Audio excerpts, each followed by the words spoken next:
resume again. Sri Unless you can answer this question, Ilangon. unemployment. Thank you, Chairman, sir. Sir, I am not an economist, but I represent common man. Many issues were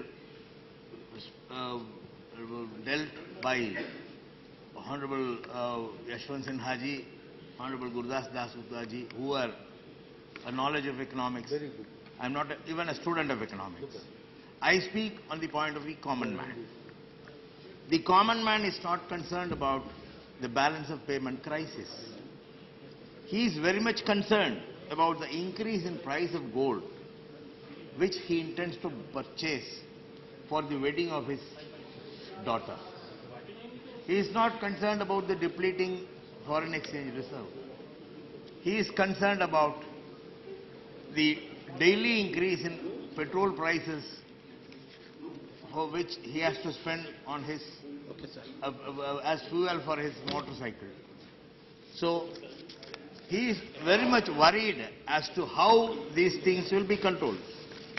Now, as was discussed here, the government had increased the cap on FDI on certain sections up to 100% in certain sectors, but nothing has come. No FDI has come so far on any of the sectors now. Sir, I wish to read some of the things, some of the data I have read from certain newspapers. Sir, all the policies of the government which were announced in a hurry, like raising the duty on gold import, controls on capital outflow, liberalizing rules for capital inflows, have only had the opposite impact and not the desired effect. This the government should know. The private investment has fallen for 10 consecutive quarters. Industrial production declined, but consumer price inflation is still in double digits. Since June this year, during the last 3 months, more than $12 billion have been withdrawn by portfolio investors. It has gone away from this country. There is no public expenditure on basic infrastructure, as well as now they have come out with the food security bill.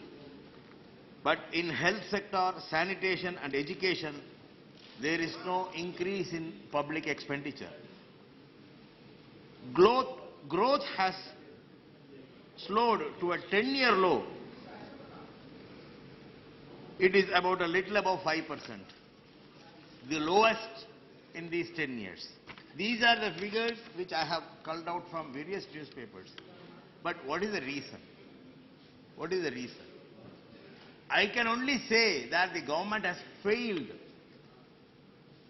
to give confidence, to create an atmosphere in the minds of the investors, to give confidence for the investors that India is a safe place for investment. We have been receiving foreign exchange. We have been receiving foreign direct investment in various sectors. Now, when the investors finds that this government alone has no say in the policies of their own, there are agencies from outside who can intervene.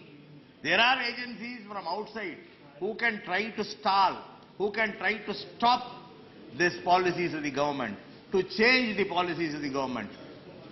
Then how will the people have confidence in investment? The government formulates a policy. Like in Pakistan, we have seen, whenever there is an elected government comes to power, immediately a martial rule is imposed.